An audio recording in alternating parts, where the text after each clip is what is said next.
Niggers. Oh, fuck. I did not expect to say that. Jesus Christ. Welcome, hello. Hopefully that scared away people who aren't interested in me. Welcome, niggers, to Fieros Reborn, which is the name of the channel and also the name I am temporarily adopting between now and the end of the video.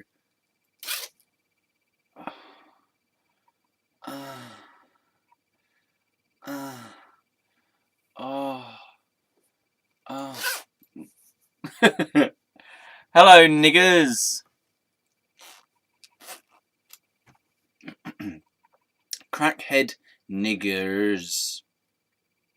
How do you feel? How do you feel now I've said this word? This evil, pain-filled nigger of a word. Nigger. It is a 6-letter word.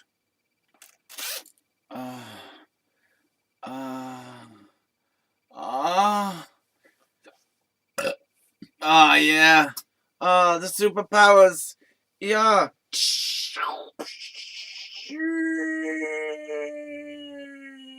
Nigger. Please cleanse me of the fear of this word, nigger. Cleanse me of the pain of this word, nigger. Cleanse me of the torture of this word, nigger. Cleanse me of the segregation of this word, nigger.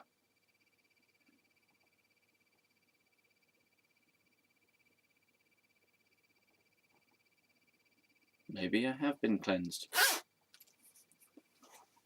So, people of the world who do not experience a difference between themselves, hello.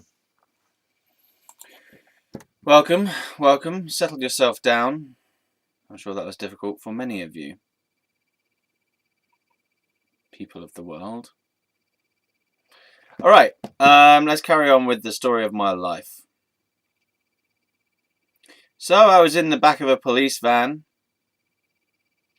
yelling and screaming and feeling the screaming and the yelling resonating through my lungs and chest and throat and brain, expressing the pain I felt inside the police van, the van of pain. There's not much going on in the back of a police van. It's just like, you're not even sitting on a real thing. I just feel like you're sitting on a piece of wood that is just happens to be there. I don't think it's actually meant to be there. Maybe it is, but it's like a box. You're not really sitting on a chair or a bench. You're just sitting on a kind of wooden part of the box that it is. It's just a box. There's nothing in there. They could have had a magazine. So you're in there, back of a police van. I'm screaming and wailing and gnashing my teeth. Oh, ye of little faith. And so then I get taken to... That's a film, Taken To. I get taken to the hospital.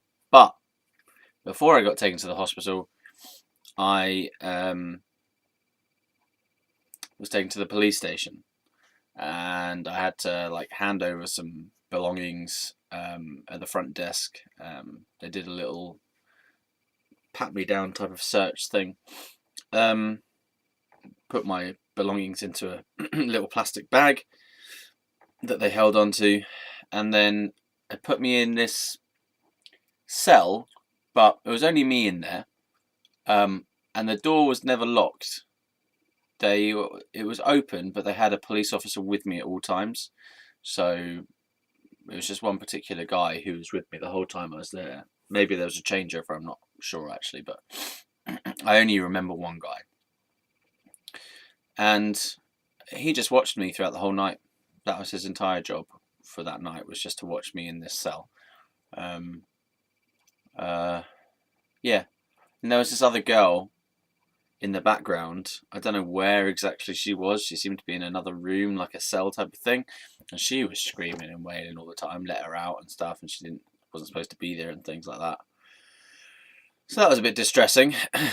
But I remember being on this, it wasn't really a bed, it was more like, it's a very basic bed which was just like a kind of box again with one of those mattresses made of, like in PE at school, it was like that kind of foam mattress with the, not leather, but I don't know how to describe it, but it was a thin mattress thing on top of this box, blue mattress thing on top of this box.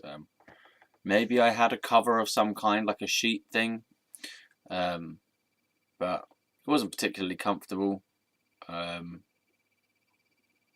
So I think that's part of the dehumanizing. They're trying to dehumanize you somewhat when you're in a police cell. There's no reason they can't just make it a nice bed. No reason for that, other than to try and dehumanize you, basically. Because, it's a police cell in the modern world where all these comforts are available. So the only reason for it to be so basic and bare is to make you feel dehumanized and less than. And because you've committed a crime, you therefore start going down the levels of humanity, and you're no longer being respected anymore, and you get comfort stripped away from you, and you get respect stripped away from you, and you get dignity stripped away from you. So that was dehumanizing. The police officer watching me was actually quite a nice person. He seemed quite honest. He didn't really seem suspicious of me, and if anything, he just seemed kind of genuine and curious. Even, he answered my questions when I asked him questions about his job and the situation and things, and he didn't hold back anything, and he wasn't mean or negative. He was just a decent guy, really.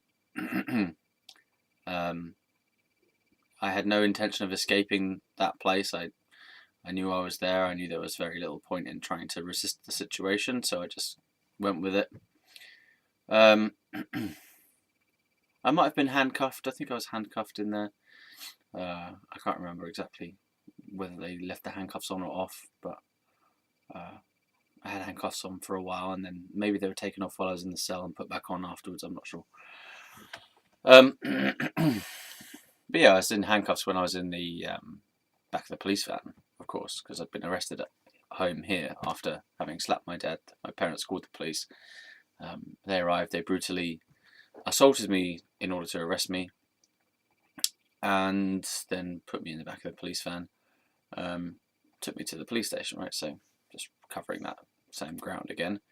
So I stayed there overnight with this one police guy on watch. I didn't really sleep very much. I was kind of like, I was awake, but then I drifted down to a sort of sleep, but not quite. Like the sort of sleep that you're in when you're in a car, When you're in a car and you're kind of like, you're aware of the background, you're aware that you're in a car, you're aware that you're moving, and you're kind of sort of nodding in between sleep and awakeness, if that makes sense. So it was that feeling, if at all. I mean, I remember being mostly awake and then trying to sleep but not being able to sleep, because it just wasn't comfortable and it felt odd, someone watching you the whole time. So there I was. I didn't really know what to make of the situation.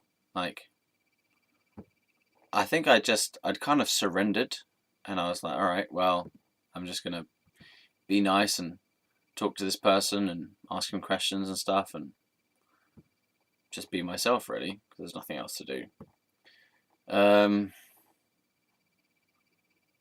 So it was kind of quiet in there, apart from the screaming person every now and again, but she settled down after a while. Yeah, but the main thing to note of that police cell was just it feels barbaric. There's no need for it to be so stripped down. Like, what was the point they're making? There's no need to make that point.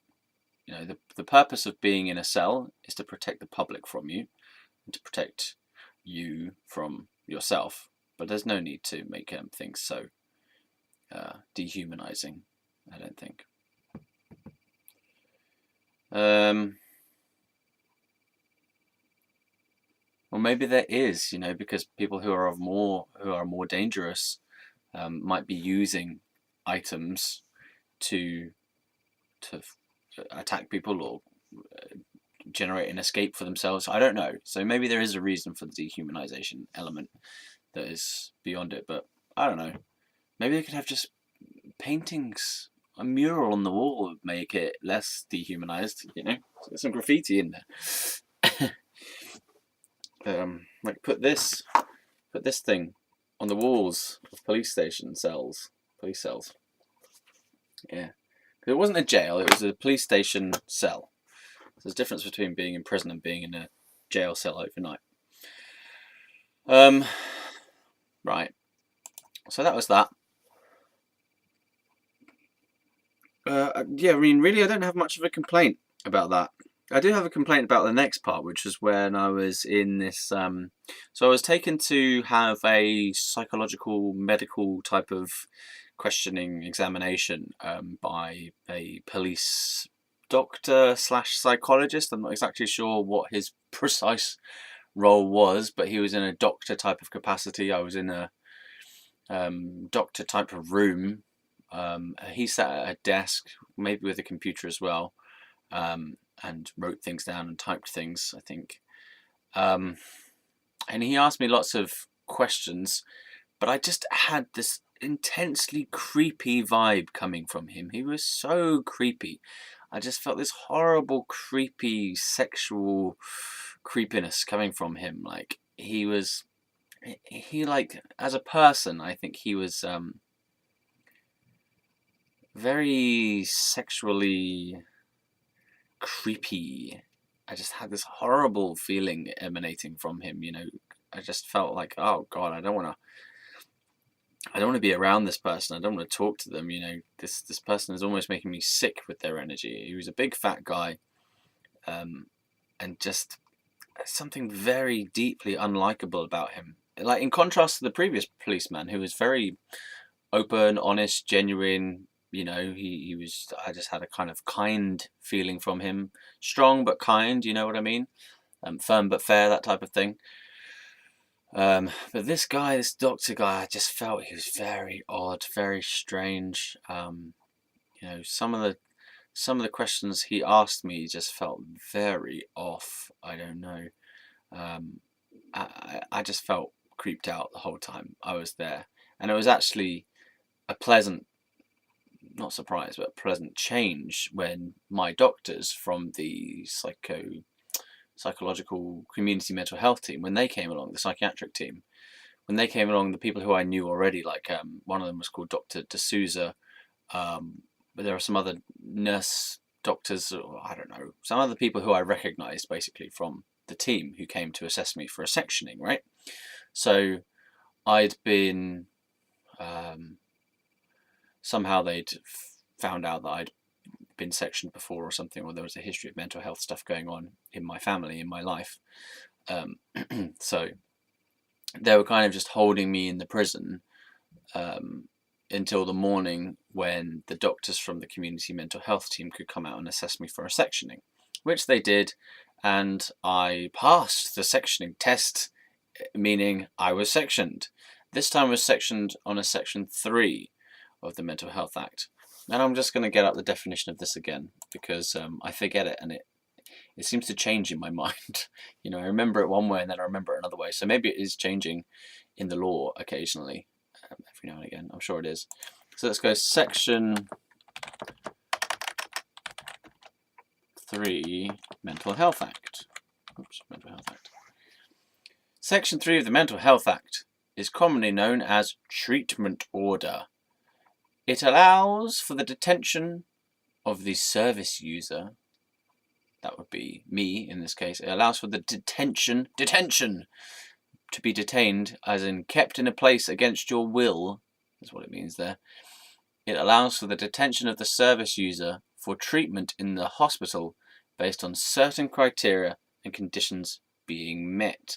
How long does a section 3 last for? The treatment section, section 3, lasts up to 6 months and can be renewed for a further 6 months, then annually. The emergency sections last up to 72 hours, during which time arrangements must be made to assess if a section 2 or 3 is necessary. Right, well, The one that I got given was a 3-month one on the Section 3. So it can last up to 6 months and then can be renewed. But I believe that I was sectioned on the Section 3 for 3 months. I didn't actually... maybe it was 6 weeks to begin with. And then it was, I think it was 6 weeks to begin with, and then it was moved to 3 months. But actually what happened was I got released before the 3 months was, came to pass. So actually I got off earlier, which was good. But it could last up to 6 months, and then for a further 6 months, then annually. So you could be on a Section 3 for a whole year. So that's one thing that really bugged me about being in hospital, was this rolling sectioning, like I just felt it in contrast to a prison sentence where you have a sentence and it is, I think, correct me if I'm wrong on this, but if you're given a prison sentence, they give you the maximum length of time that you can be in there based on the crimes that you've committed or what you've been charged with. So if it's like 4 consecutive life sentences or whatever, then it's like 100 years or something, right? That's the maximum that you can be in there for, but you can get off earlier for good behavior and whatever, if you get your parole approved and stuff. But this feeling of being sectioned just felt like it could go on indefinitely, and there was no maximum limit to it. It was just, I just could be in there on the whims of these people as to like however they wanted me in there for. In contrast with a prison sentence, where if it says 2 years, then you're going to have maximum 2 years unless you fuck up and do something else stupid while you're in prison, right? You have maximum 2 years, and then like might get let off early if you're a good boy and you don't steal too many cookies from the cookie jar. Right, and you don't rape enough people. So, okay, but for me, the feeling in the sectioning was just this endlessness, the endless stretch into the distance of doom, of being trapped in this place with a potentially renewable sentence that could just go on and on and on and on and on. And that's just a horrible feeling. And maybe it's just the way I interpreted it, right? Maybe I was just interpreting it in the kind of the worst possible way, rather than interpreting it in the way that could say, okay, well, it could be for 3 months, it could be for 6 months, it could be for a year, but it could only be for 6 weeks. The thing is, I was never told any of these like stories of how this system works, how this thing goes. So there was no like common scenarios told to me, it was no precedence, if you know what I mean. There was no sort of saying, well, we think it's likely that you'll be in here for this long, or on average people tend to stay here for this long with this condition or whatever. I just think it's a fucking mess. There was no prognosis. Is that the right word? Prognosis, that thing that says this is the likely course of your illness. Prognosis, the likely course of a medical condition, right? There was no prognosis. There was just the kind of like, well, here. That was the prognosis. Well, like every time you ask anyone, what's going on? How does this thing go? Well, and then you ask them again, they say, how long am I going to be in here for? What is this all about? How long is this going to last for? Well, it takes and you're like, just tell me something, how do I get out of here? Well, and there's no structure, no sensible understanding of like, okay, well, this is how the illness tends to progress in response to the treatment, and this is how long it usually takes, and this is the kind of result you can expect, and this is how you can expect your mood and behavior to change, and anything like that. It was you ask them, what do I have to do to get out of here, or how long am I going to be here for? What tends to happen? Well, and you're like, that doesn't make any sense. Tell me how does this work? You know, what are the fucking, and even to ask them what are the structures of how they're even assessing things. It's like, well, and you're like, this doesn't make any sense. Tell me something that makes sense. You know what? So I have to go to a weekly meeting with a consultant, and when I ask them what's going to go on, they go, well, and I'm like, that doesn't make any sense. Tell me something that makes sense. So and then they say, okay, well, we're going to do ward round, because they do a ward round, which is where, as far as I understand, they get all the nurses relevant to a particular person, a patient or service user, right? So all the nurses and doctors relevant to that particular patient, they get in a room and they talk about them for a while. And like, I'm out there as the patient looking through this little window going, what are they saying about me? And if you like try and talk to them and say, well, what happened in the ward round? They go, well, and you're like, that doesn't make any fucking sense. You know, what is going on here? Tell me the rules. What are you assessing things by? What are you writing down on these fucking sheets all the time, you know? Anyway, and you ask them and they go, I don't think they even know what's going on. I don't think the doctors know what's going on. I don't think the nurses know what's going on. And if they do, they're sure as hell don't know what to say about it. They go, oh, well, like, what do you have to note down on these sheets? Well, and I'm like, what is that? What is that? You ask them, why are you observing us? Oh, well, and tell me what it is. What are you talking about, you know? And then you ask them, okay, so I'm getting these side effects from my medication, so, like, what can we do about that? Well, it's hurt. And I'm like, what is this? So yeah, so it's pretty distressing. Anyway, I'm getting carried away with, with how this system works while you're in hospital. Okay, so let's forget about that for the moment and go back to let's go back to where I was in the police situation, the police station, right? So I just had this creepy guy giving me this medical psychological assessment thing. I just got this horrible feeling, like some kind of feeling like he might be a paedophile, or he might be some kind of like I don't know what was wrong with the guy, but he just had this horrible energy emanating from him, like it was sick or something. Like I literally I wanted to puke while I was talking to him. Just felt very creepy, very odd, very off. The way he was breathing, like it was gross. It was horrible. Okay. Then, as I said, it was a pleasant change when my doctors came in and assessed me for a section. I was like, oh, thank God, I don't have to talk to this fucking weirdo for any longer. So, and some of the questions I just was like, I don't even want to answer that. It's such a disgusting, weird question, you know, like I don't want to offer you any information, because it feels like every piece of information I even give you, you're using in some horrible way. Like you're twisting everything I say. I don't want to give you any information, because if it goes through your head, you're going to just take this horrible meaning from it. So I sometimes just refuse to even answer his questions. I just didn't communicate. I just went, okay. Some of the questions I did answer, but quite sparingly. I just didn't want to tell this guy anything, because he was just creeping the fuck out of me. He was just gross. He reminded me of that guy in when I was in America, the one who assaulted me, who like came onto me while I was asleep, and I woke up with his gross mouth kissing me and all this horrible taste in my mouth and this tiny penis on me and stuff, and I was just like, whoa.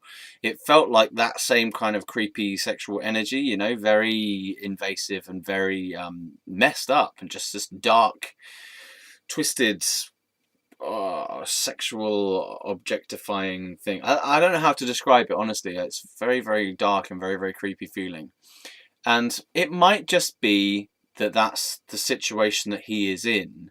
He's a police doctor, so he has seen so many messed up people and maybe been to messed up crime scenes. I don't know, but he had the most horrible energy I think I've ever encountered in any single human being. Yeah, probably that's correct. Actually, the creepiest energy I've ever experienced in any single human being. Just the whole of him was gross. Ugh. I mean, he didn't touch me or anything. There was just something about him that was just horrible, all the way through him, and everything he said was just. Ugh. So,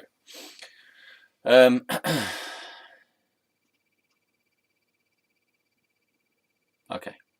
So I got sectioned on a section 3, which I think for 6 weeks originally, and then it was increased to 3 months after a while. Like after the 6 weeks run out, whatever, they increased it to 3 months. Okay, so now let me just tell you about what happened after our section. So I was put back in a police van, put back in the police van and taken to Heatherwood Hospital in Ascot. The reason I believe I was taken there was because I had escaped from Ward 10, and perhaps that there was no beds at Ward 10 at that time. Yeah, that's why there were no beds at Ward 10 available for me at that time.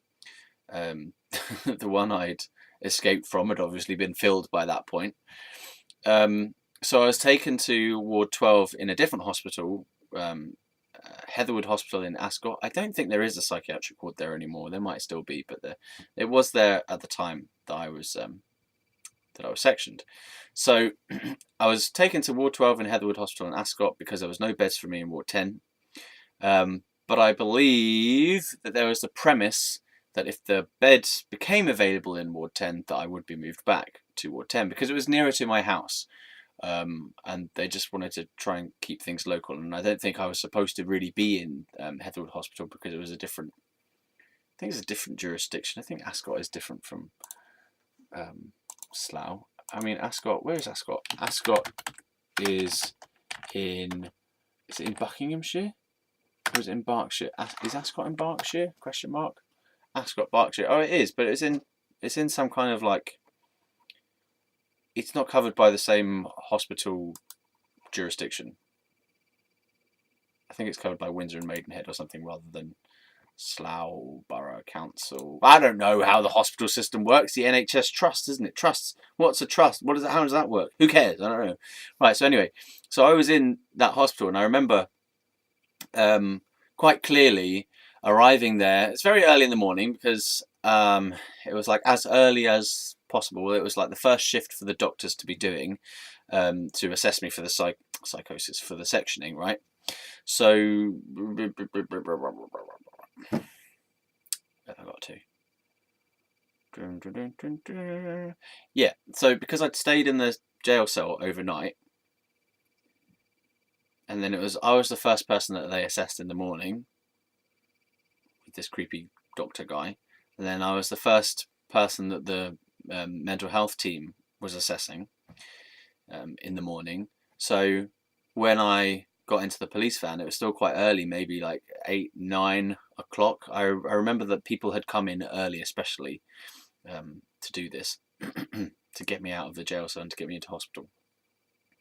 So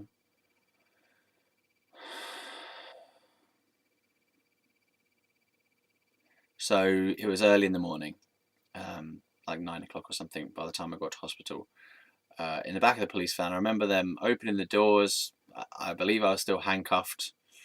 I got ushered in with a police person on each side of me. Maybe one was female, one was male. I can't remember exactly. I got walked up this path to the hospital doors, and like that was the last little piece of freedom or outsidiness I felt for quite a while. Maybe 3 weeks before I saw some real outsidiness, non-trapped outsidiness. So I got in there, I opened this door, the policemen with me, like policeman and woman I think, went to the reception bit, whatever you call it, like the sort of office part, and said, your new person, his name is Ross, whatever, handed over some paperwork, maybe, I don't know. And then they said goodbye, and I think I just said thank you, and they went out that door. And obviously, they'd unhandcuffed me by that point when I was inside the hospital, and that was it. Maybe I had to hand over I think maybe the police people handed over my little bag of goodies, my little bag of possessions to the hospital office. So the psychiatric ward office, okay, but they've got your nurses and they hold your possessions in there and stuff. Because some possessions are contraband or you get limited access to them, for example, like lighters and cigarettes and stuff like that. And you remember when I described about headphones and cords and stuff like that? You're not allowed that kind of thing because it's dangerous and people ligature with it and stuff like that. Ligaturing, I only ever heard of that word fairly recently, but yeah, people were trying to strangle themselves with it, or cut themselves, or like cut off their blood supplies and stuff. Yeah. Okay, so I got in there and I was pretty disorientated because I'm like, I don't even know why I'm here, really. You know, I still don't believe anything's wrong with me.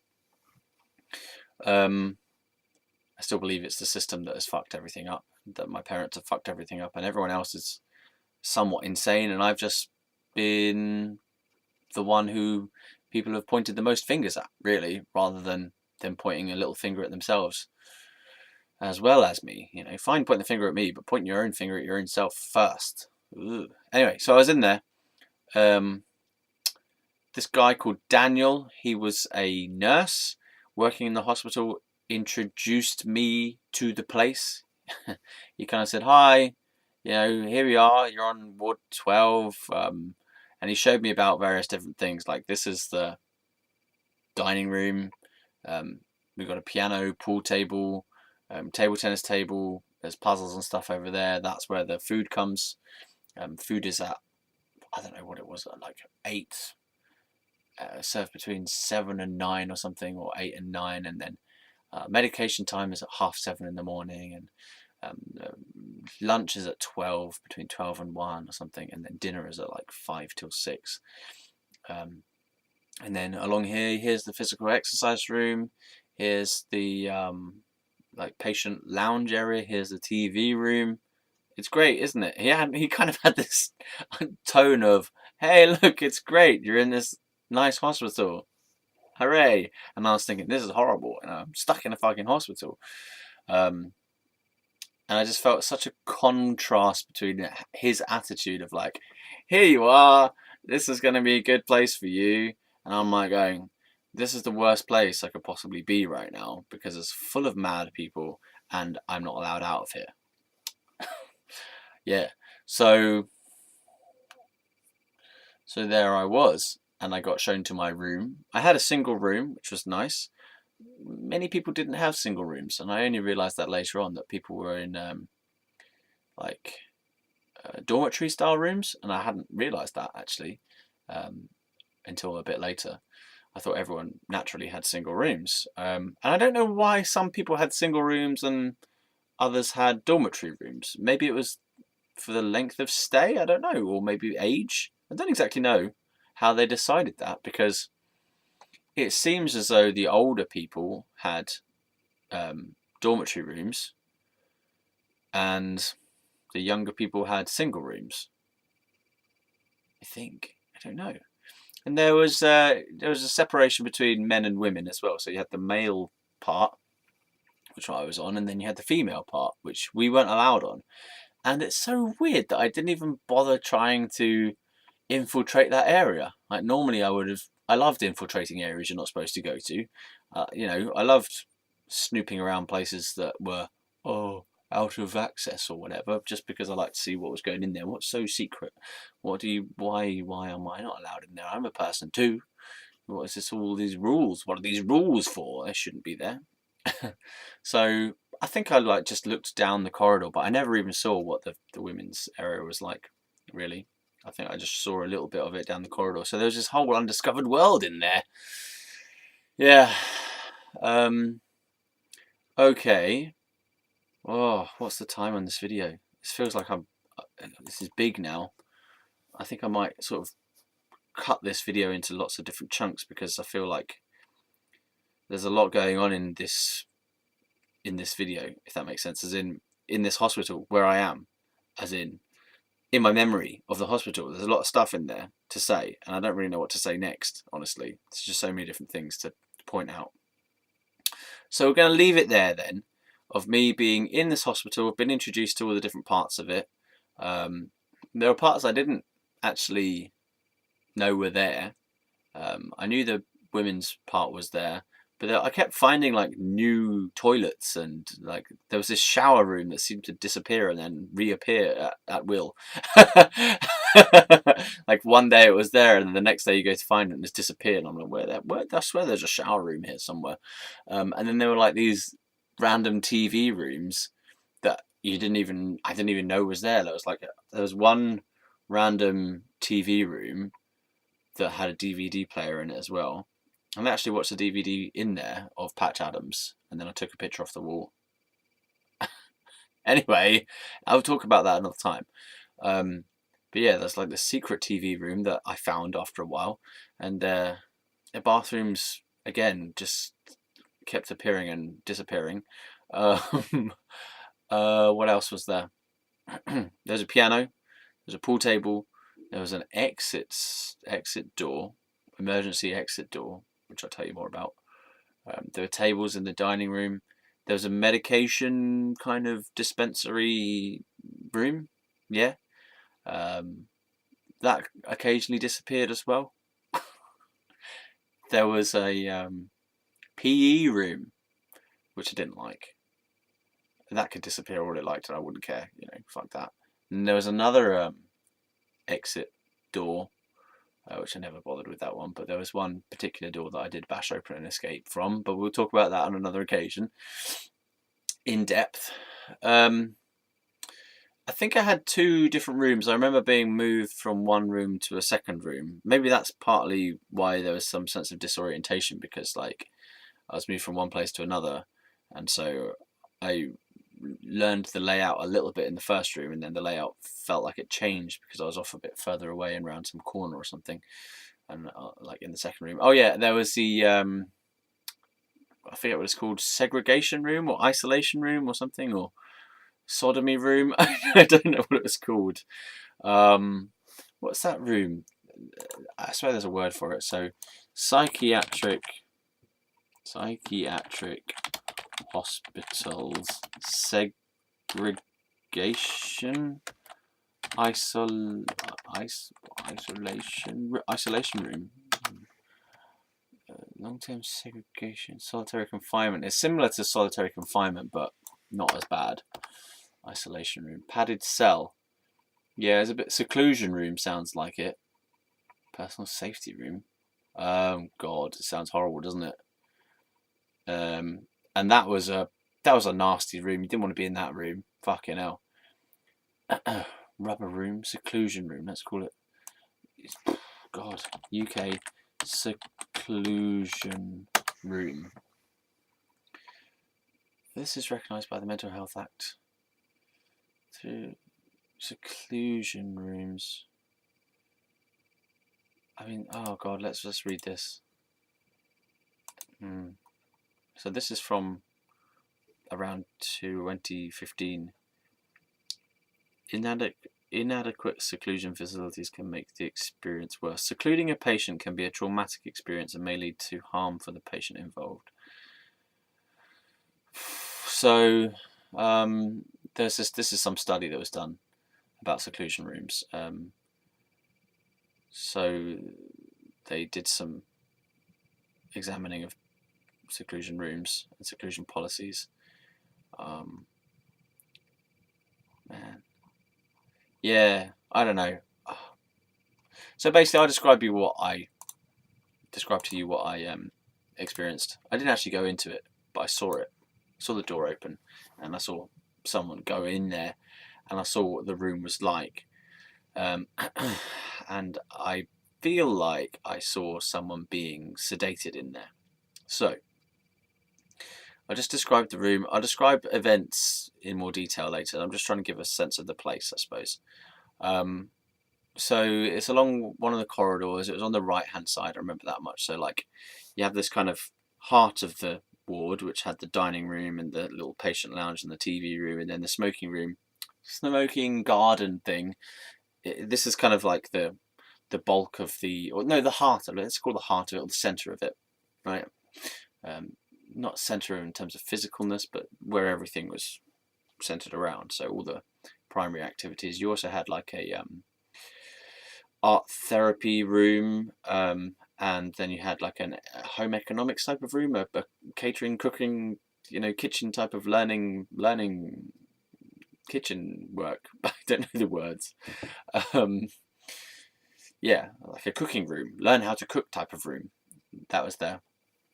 And then there was like this quiet little room for things like, they did like relaxation sessions, they did an aromatherapy session in there, they did a meditation session in there. Yeah, okay. So there was these little sort of activity rooms as well. And this was the heart of it. And then you had the ward corridors for the rooms and for the dormitories. So you had like a 6-person dorm, maybe a 4-person dorm as well for the men, and then presumably you had the same sort of thing for the women. And then you had toilets and bathrooms like dotted around here and there. As I say, I didn't really know where they were, and like it was sort of hit and miss as to whether I remember where the fuck they were each day. Then you had your medication room, where every morning and afternoon, sometimes and evening, like it depends on your medication schedule, right? I can't remember, but I think I only had morning ones. I'm not exactly sure, but I might have had evening ones as well. Yeah, so you'd have like the medication dispenser room, where your whatever nurse was serving up your delicious medication for the day, they would serve it from a particular room, and they'd have all like their little jars, and they'd have your paperwork to say what they needed to give you, and make sure they measure out the right amounts and stuff like that, and give you the right amounts. And then they checked personally to see whether you had actually swallowed it, because some people would put it under their tongue or whatever, and you had to go like that to show them that you had actually taken it. So they watch you intently as you take it to make sure that you're not breaking the system. Yeah, I'm sure people still get away with it all the time, not taking the medication properly. Just a slight distraction and they'll easily get away with it. Yeah, but I took my medication all the time anyway. I never bothered trying to hide it. Okay, so those are the different rooms. And going back to the seclusion room, just a description of the seclusion room. So it's just a very basic room, no furniture apart from this horrible looking turd of a block of bed. It was just a leather padded block in the middle of the room. Imagine like a Yorkie bar, or 4 Yorkie bars all joined together, right? So it's just this big oblong block, quite high, about yay wide, and a person length long. Okay, so it's a big fat leather covered, at least it looked like leather, brown block in this room, and that was it as far as I can remember. Just a block. Okay, and I don't know if it did, but it might have had straps on it. I'm not exactly sure. But there's definitely this block. Okay, and that's pretty grim. And also, it had a little curtain on the window outside of it, and it was locked from the outside. So you get shoved in there, you're in this room by yourself, you've got this block to sit on or lay on or whatever, and you've got a little curtain. Oh, it's so eerie. Like, this one guy got put in this seclusion room because he was roaring a lot, and like, I don't know if he was knocking over tables or what, but there was certainly a point where he was like writhing around on the floor and stuff, and he was always roaring and shouting. I don't think he was ever violent, but maybe he was violent. But they put him in there, and I remember they kind of all grabbed him and were trying to shove needles in him and stuff. It's pretty horrific, honestly. He was a big guy. He didn't seem particularly harmful. He just seemed like he was roaring. He was just roaring a lot. Mad roaring. Maybe flailing his arms around. That's like a monster. It's kind of funny in a way, but also deeply distressing. I choose to find it funny rather than distressing. Anyway, but the distressing part was all these people, manhandling him into this room, and sedating him with needles. And then they lock the door afterwards, and it's got this little window with a curtain over it, so the curtain's pulled over so you can't see anything inside it. And this guy, poor guy, is still roaring and crashing around in there, maybe bashing into the walls and stuff. So what you hear from the outside is this horrible, eerie, traumatic roaring sound of this person being in this room, bashing into things, and this door is vibrating, and this little window is blowing in the wind of the vibrations, and you just see this something out of Jurassic Park, when the boom and everything vibrates and the water vibrates. You just get this feeling of chaos being contained in this room. So very, very eerie, and you think, oh, what happens if they let him out and he goes terrorizing everyone around the fucking thing? But also there's two sides to it. You didn't want to be in the path of this roaring person. Neither did you want him to be in suffering and in the seclusion room, because it just felt so barbaric. This one leather block in the middle of an open room just felt so cold and isolating and horrible. And in fact, that room is it feels like a torture chamber. Honestly, that's what it feels like. Oh yeah, and another room as well was the ECT suite, which I forget about that one. ECT, electroconvulsive therapy suite. Sweet, so sweet. Yeah, so that was another room. Oh yeah, and then you had the meeting rooms. There's so many different rooms in there. It's kind of cool in a way. I'd like to go back. But without it being a hospital, make it into a play adventure land or something. That'd be quite cool, but not a hospital. A psychiatric ward. So there you go. I'm going to leave it there and talk about more of the actual things that happened in there. So brace yourselves for these videos as we go forward, because things are horrible. They are traumatic. They are strange. Compared with your normal behavior, you're going to hear me talking about people behaving in various different ways that would be out of ordinary from your normal experience. And it also gets kind of dark in there as well in terms of my mood and how I'm feeling and things. So, feel free to pause the video and take things slowly from this point onwards, because if you thought things were difficult before, then they're going to get more difficult in this section. On this section, to section 3. So there we go. Thanks very much for coming this far with me. I'll tell you more about the Ward 12 experience next time. Bye. Thanks for watching.